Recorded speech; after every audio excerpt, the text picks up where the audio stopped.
మనం ఆక్షన్లో పెట్టుకుని తెచ్చుకుంటాం. అది ఓన్లీ బడ్జెటెడ్ బారోయింగ్సే, ఇంకా అది ఎక్కడ ఉండదు. అది కాకుండా వచ్చేటువంటి ఆఫ్ బడ్జెట్ బారోయింగ్స్ మిగతావన్నీ కూడా. ఈ యాక్చువల్ మీరు చూస్తే ఈ ఓపెన్ మార్కెట్ బారోయింగ్స్ 2,26,26,000 కోట్లు పెరిగాయి ఈ యొక్క 5 సంవత్సరాల్లో. 2,26,000 కోట్లు పెరిగాయి. అంటే మీకు చూస్తే ఇంచుమించు మనకి ఆంధ్రప్రదేశ్ ఏర్పడినప్పుడు 1956 దగ్గర నుంచి, ఆయనే చెప్పాడు కదా, 1956 దగ్గర నుంచి మనం గవర్నమెంట్ అంటే 18-19 వాళ్ళకి హ్యాండ్ ఓవర్ చేసేటప్పటికి ఇంచుమించు 1,00,000 కోట్ల పైనే ఉంది. అంటే ఇంచుమించు 62 సంవత్సరాలు ఏమో చూస్తే పీరియడ్లో తక్కువ ఉంది. ఈ 5 సంవత్సరాల్లో 2,26,000 కోట్లు 26,000 కోట్లు అప్పు చేశాడు. అంటే యావరేజ్ మీద ఎంత ఎక్కువ అయిందో చూడాలి. అంచేత ఓపెన్ మార్కెట్ బారోయింగ్ కూడా విపరీతంగా చేశారు వీళ్ళు. చేయడం వల్ల ఏంటంటే అది కాకుండా of budget borrowings, ways and means, special drawing allowance, అదేవిధంగా ఏదైనా ఇంట్రెస్ట్ ఫ్రీ లోన్స్, ఇవన్నీ మొత్తం రకరకాలవన్నీ కూడా ఎక్కడ ఏది దొరికితే అది తెచ్చారు.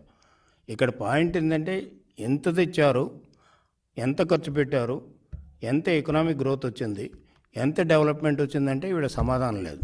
దాని మీద ఏమైనా మీరు డిస్కషన్కి వస్తారా అనేది నా యొక్క ప్రశ్న. అంచేత మీరు చెప్పడం ఒకటి, చేసేది ఒకటి. అదే కాకుండా ఈ రోజున ఇష్టం వచ్చినట్టు శాసనసభను రెఫర్ చేస్తూ మాట్లాడడం అనేటువంటి ఒక బాధ్యత కలిగినటువంటి పార్టీ నాయకుడికి తగదు. అలా మాట్లాడకూడదు. అతనికి ఏదైనా ఉంటే అతను మెంబర్గా ఉన్నాడు, వచ్చి హౌస్లో మాట్లాడవచ్చు కంపల్సరీగా. లేకపోతే బయట డిబేట్ చేస్తామంటే డిబేట్ చేయడానికి మా వాళ్ళు రెడీగా ఉంటారు.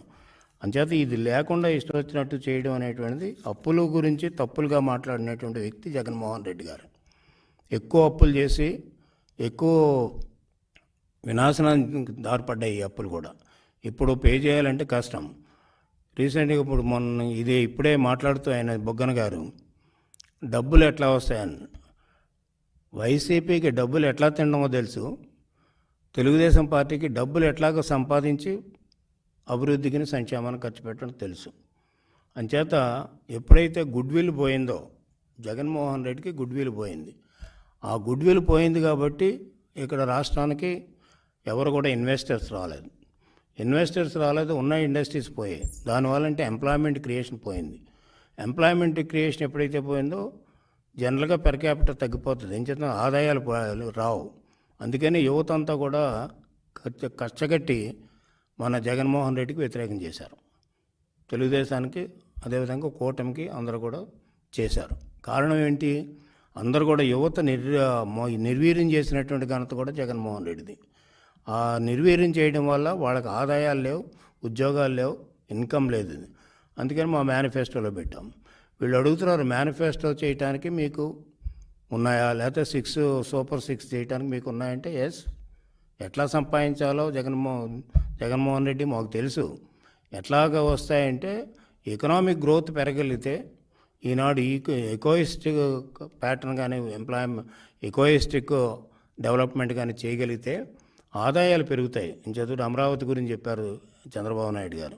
అట్లాగే అటువంటి సెంటర్స్, వైజాగ్ సెంటర్ గురించి చెప్పారు, అట్లాగే కర్నూలు సెంటర్ గురించి చెప్పారు.